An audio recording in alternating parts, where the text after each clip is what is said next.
This, no.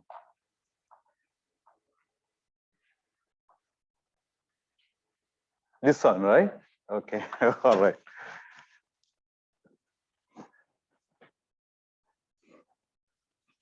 Unfortunately, you know, I almost give all the question beforehand and still you make mistake. It shouldn't happen. Okay. We asked for average acceleration. What is average acceleration?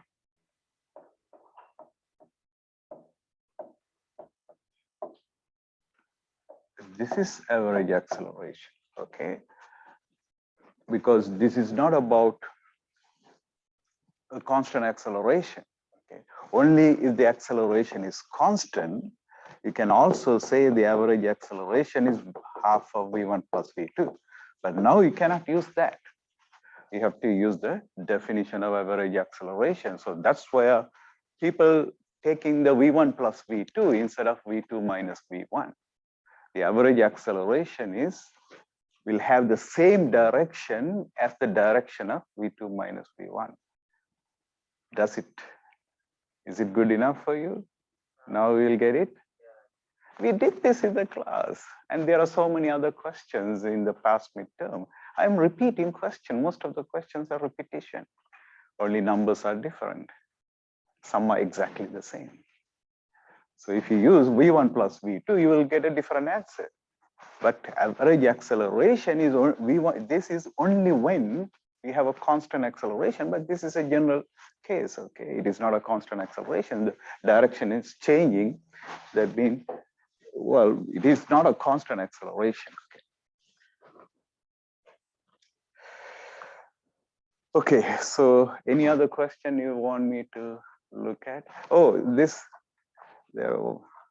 even some of you got the significant figures wrong because all the gain, you know, this is expected, you know, it is going to come, still you didn't get it right. I don't know why. Sorry, it is 9.7, yeah, I mean. 9.7 and 1, okay. This is not 97, 9.7 and 1.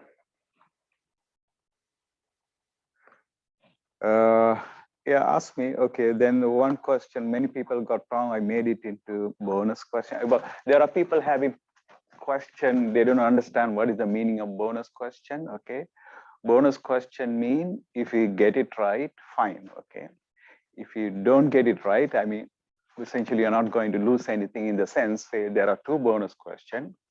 That means there were 22 questions, but the score is out of 20. Someone can get more than 20, but he will not get that. I mean, no one going to get more than 100%.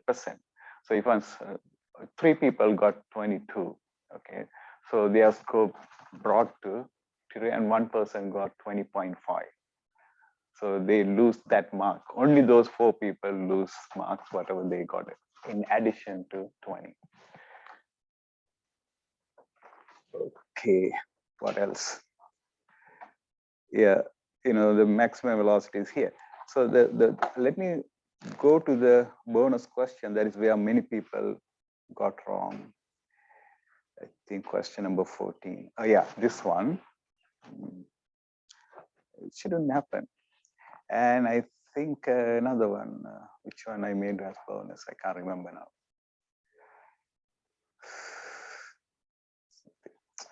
Okay.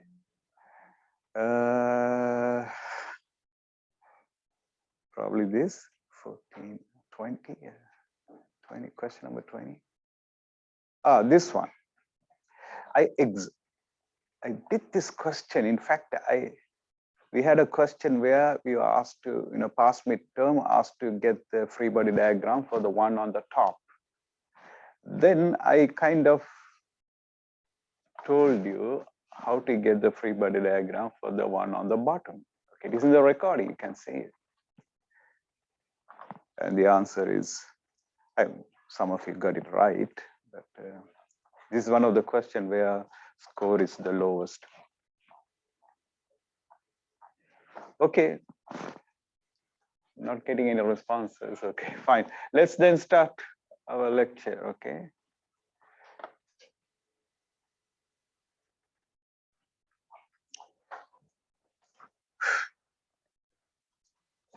So we are kind of continuing with chapter 3. You know, this is chapter 4. It's a continuation of chapter 3, where we introduced the forces and even had indication of the Newton's laws. In this chapter, we will do Newton's law. Actually, this chapter title is what? Newton's laws. So we got the contents. Newton's laws is the first section. So we will introduce the 3 laws. Then we will go back to the free body diagram again. Although we did that, that's why it's called revisited. Here, I think we just introduce, and then we will bring it them one by one in detail, section 2, 3, and 4. You know, there are 3 laws, Newton's laws. Then application of the law. Then we talk about weight and something called apparent weight. We discuss that. It's very interesting. And then some physiology. So the dynamics of uniform circular motion. Okay, this we will do with linear motion, but we will bring in the circular motion again and give the dynamics of circular motion, meaning applying the Newton's second law for circular motion. And then this physiology section here. Physiological application of Newton's laws. Right? So net force mean if there is one object, it is having more than one force acting on it. We can find the total force, as we call it net force, sum of all the forces. So you know what this symbol mean? Sum, right? Sigma. There is a Greek letter sigma. So this means F1 plus F2 plus adding all the forces acting on that. Only thing you have to remember is it's not a simple addition, not a simple algebraic addition, but rather vector addition because forces are vectors. So net force is the vector summation of all the forces acting on an object. Okay, so suppose the net force is 0, suppose, then acceleration is constant. Other word, velocity is, acceleration is 0. If the net force is 0, velocity is constant, that means acceleration is 0. Because what is the definition of acceleration? Rate of change of velocity. So if the velocity remains constant, acceleration is 0. In fact, it is, you know, this is what the Newton's laws are about, but we will just state without mentioning it as Newton's laws. So let me repeat, we did this equilibrium question, right, previously. That is where the object has a constant velocity, but we stick to the 0 constant velocity, but it can be moving with a constant velocity other than 0. Also, the acceleration is 0. It is also called equilibrium, a dynamic equilibrium, we can say. So when the net force is 0, because the velocity is constant, the acceleration is 0. Okay, so we're bringing in the equilibrium thing again. We can take the net force and we can get the net force in the x direction and the net force in the y direction. We did this when we did the equilibrium questions. So we said the net force in the x direction will be separately 0 and the net force in the y direction should be separately 0 when we solve equilibrium questions. But Now we go to movement. In chapter 3, we will stop at equilibrium. Now we will see what happens when there is acceleration. So we will talk about free body diagram again, because that's an important part. If you don't know the forces acting on it, how can I get the net force, right? Net force means summing up all the forces. So if you don't know what are the forces, even if you miss one force, if you didn't consider, you somehow didn't see the force, your equation is going to be wrong. So it's very important step is to draw the free body diagram. What is a free body diagram? Is a drawing that consists of all forces acting on the system of interest. Other physical features of the system, such as velocity and acceleration, they are not included. They are not part of the free body diagram. You can indicate them, there is no problem, but that is not what free body diagram means. Then we will show the coordinate system and labels for angles. If there is an incline, you have to show the angles, label the angles. This is what we do when we draw free body diagram. Draw the free body diagram. So we'll do an example.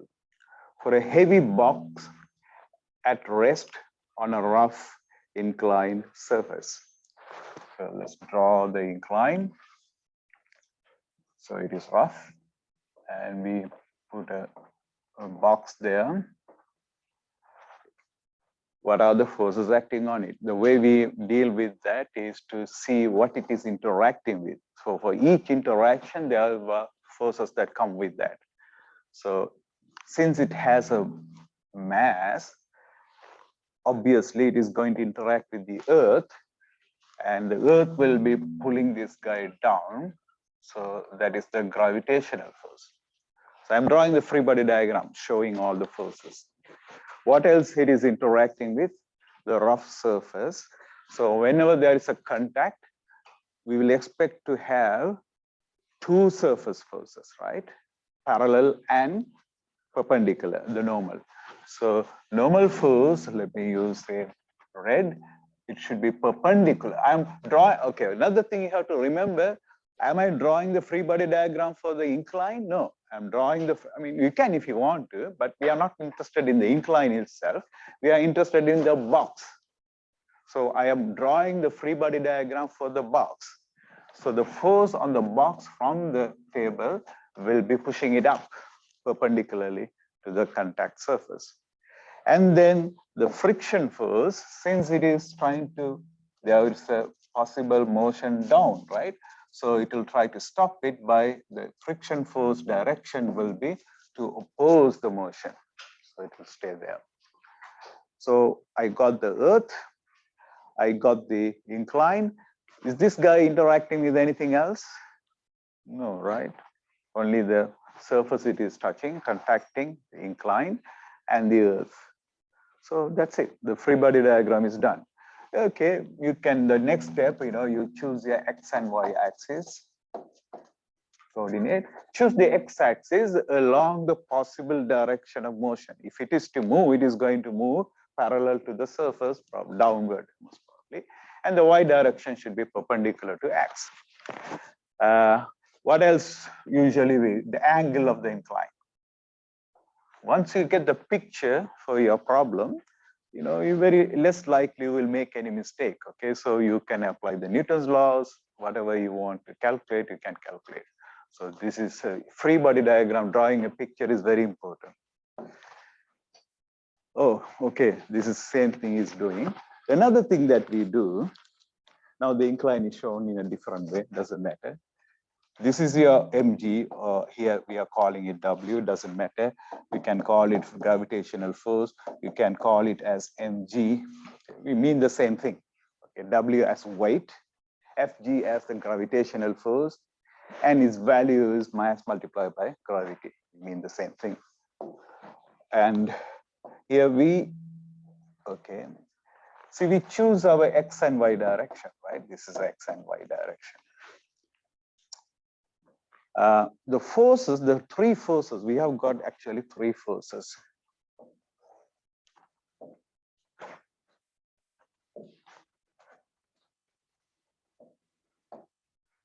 the blue, no, the red, the black friction, and the green gravitational force. Only 3 forces. But however, the weight or the gravitational force, I like to resolve this into 2 components. Why? If you look at the N and F, they are either in the x-axis or in the y-axis. So when you want to apply into equation like the equilibrium condition and so on, we do it along the x-axis or the y-axis. So it's very easy to get what is the force in that direction. But for the gravitational force, we can do it then and there, but maybe we can, from the beginning, I will have it resolved as the x component and the y component. Then I can forget about this guy. We cannot have, if you have the component, then the original force is not there. We are replacing the original force with 2 forces. Okay, so you cannot have all 3 of them. Either you only have the original force, okay, or you have the component of that original force and get rid of the original force. Okay, is that clear? The reason we resolve it, once you have it as just 4 forces like that, it's very easy to write the equation for equilibrium, for example, and the Newton's laws. Another example. Draw a free body diagram for a system of 2 blocks connected by a light cord. Block 1 is moving on a rough surface of a table, and block 2 is suspended at the side of the table. Let me go to the diagram. Okay, we have to draw a free body diagram for this. 2 blocks. Now we have not just one object, we are making it slightly complicated. So we have a system of 2 objects connected together with the table and the earth, of course. Then we have to draw the free body diagram for M1 separately and M2 separately. So M1, I hope that it is drawn in the next slide. So let's go there. Okay, maybe let me do it, then we will look at it there. So the M1 is interacting with the table. So we will have contact forces. Let me call it N1. And then, of course, there is gravitational force. Let me call it M1G. So we know that is. And we say no friction. Rough surface. Okay, so there is friction. So friction, since the block is moving to the right, M1 is moving to the right. Okay, is there anything else? Yeah, tension. Because there is a rope connected to that, the direction of the tension will be always away from the body. So the tension in the, it's a one tension, we are going to assume along the rope, it is one tension. Although there is a pulley here, which will, in general, the tension on this side of the pulley, the rope will be different from the tension on the vertical part of the, in general. But it will complicate things, because then we have to write the equation for the rotational motion of the pulley. We are not there yet. We are not even do it. So we will say the pulley is light and frictionless pulley. With that, I can say the tension is everywhere the same along this. So just one piece of rope going across the pulley. In general, it will change, into 2 sections. The tension here will be different from tension there, but we will ignore the pulley and we will call it a frictionless and light pulley. Therefore, it will have the same tension everywhere in that rope. Okay, anyway, we finish with the M1. Then we have to draw the free body diagram for M2 also. M2, the tension will be up on M1. See what happens. It is the same value on M1, the tension will be to the right. And where it is connected to the M2, the tension will be on M2, it will be up. And we have, it is not touching anything. It is not touching the table, right? So there is no contact forces. Then, but there is Earth. You cannot escape the Earth. So we have only 2 forces acting on M2 and 4 forces acting on M1. So that's it. That's the free body diagram.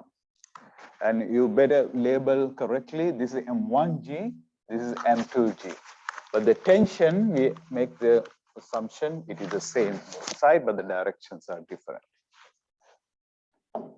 So this is, usually what we do, we take M1, represented by a dot, and show the forces here. Tension, friction, normal force, W1, which is the M1G. And this is for M2, represented by a dot. We assume they are all point object, okay? So we ignore rotation and everything. So this is the simplification we make. All the forces acting on one place, and it is just all of them are like point. So here W2 is M2G, and here there are only 2 forces. These are axis direction. And the XY for this doesn't have to have anything to do with the XY for that, okay? It so happen it is the same XY, but not necessarily, okay? You may have a complicated problem where maybe you can have something like that. M1 is here, M2 is here. So the XY for this can be like this, and the XY for this will be like that, okay? So here it happens to be the same. Right. So we just revisited the free body diagram because we are going to need it now more seriously because we are coming to the Newton's laws. Newton's first law, probably you heard this before, right? It's a statement, okay, not a formula. It says if an object is at rest, it will like to be at rest. Or if it is moving at some other velocity, rest means velocity is 0. So it will like to keep the 0 velocity. Okay, let's say it is moving at 10 meters per second. Again, it will like to keep the 10 meters per second. Unless a force or a net force, non-zero net force acts on it. Okay, now let me explain it in a different, with an example. Let's say this ice flow, okay? And imagine that ice flow has no friction at all. So if there is no friction at all, and you have a puck, what do you call, a disc or something, ice hockey they play, and someone gives some velocity to this, and what are the forces acting on it? The forces are all balanced actually. There's a normal force, it is balanced by the gravity force. So vertically, the forces are balanced. And horizontally, someone already gave the velocity, but it is no forces horizontally. And there is no friction also. Imagine. Then this will go forever. The net force is 0, right? The normal. So this will move forever. That is the Newton's first law. If an object has a certain velocity, you don't need anything to make it go. It is moving. There are no force. Net force is 0. Either no force or imagine the space, an object has a certain velocity. You don't need anything to keep it going. It will just keep going.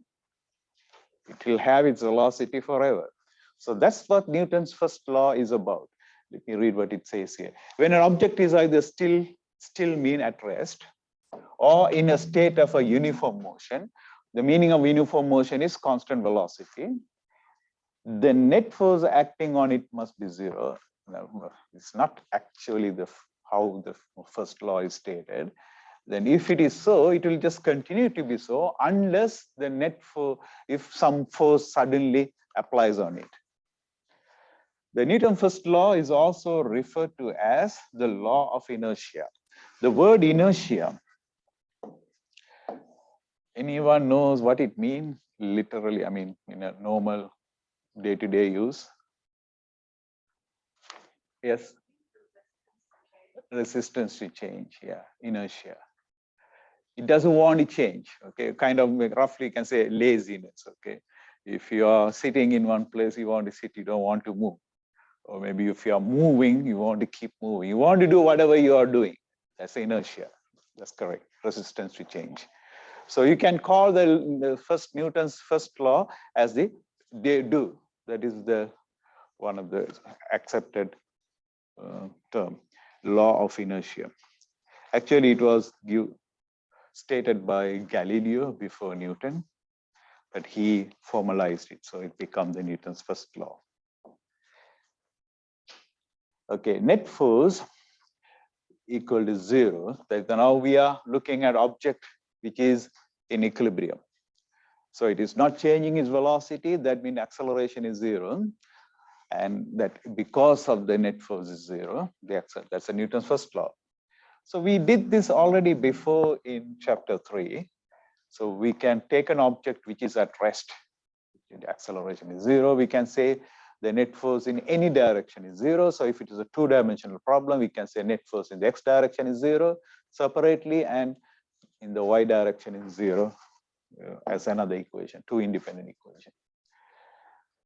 Key point, an object at rest, or this is actually the standard way of putting the Newton's first law. An object at rest or in motion with constant velocity remains in its state of motion, whatever the state of motion, unless acted upon by non-zero net force. Okay, the net force should be non-zero. No force mean also it's a non-zero net force, right? We can call when there is no force whatsoever, that means we have a non-zero net force.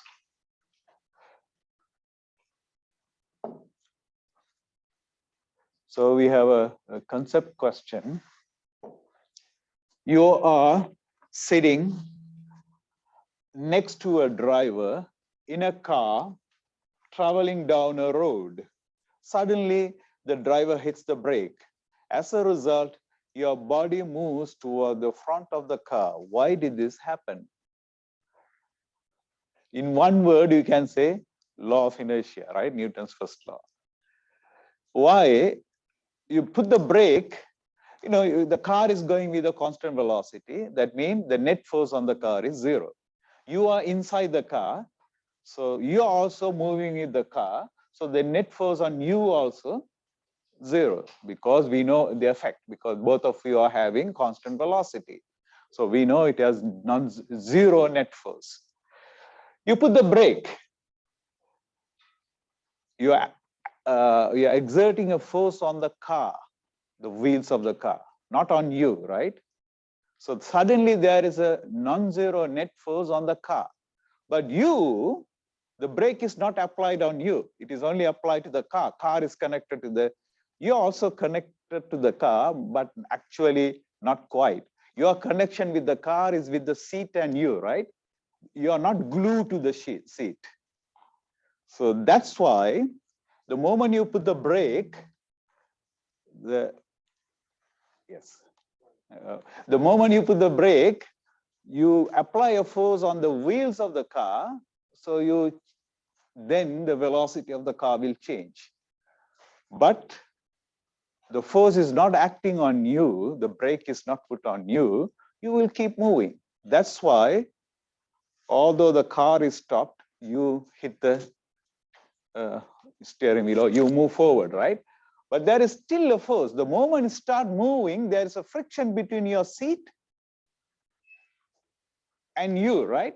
But that friction is not big enough to stop your motion. That's why you move forward. So the answer to why did this happen?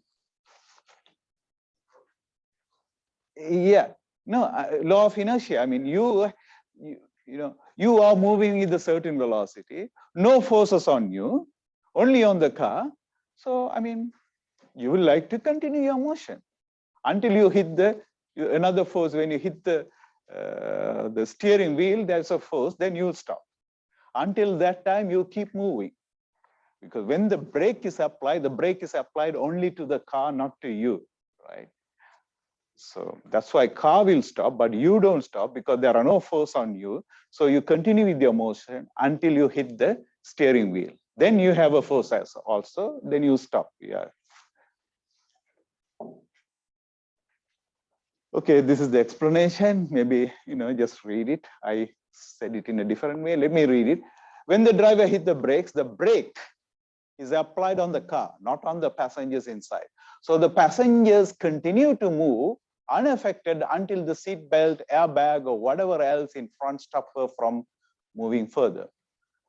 One should note the friction between the passenger and the seat also come into play, but the friction is not so great, so enough to keep from stuck to the seat. You are not glued, right? The friction is there, but it's not so great to keep you stuck.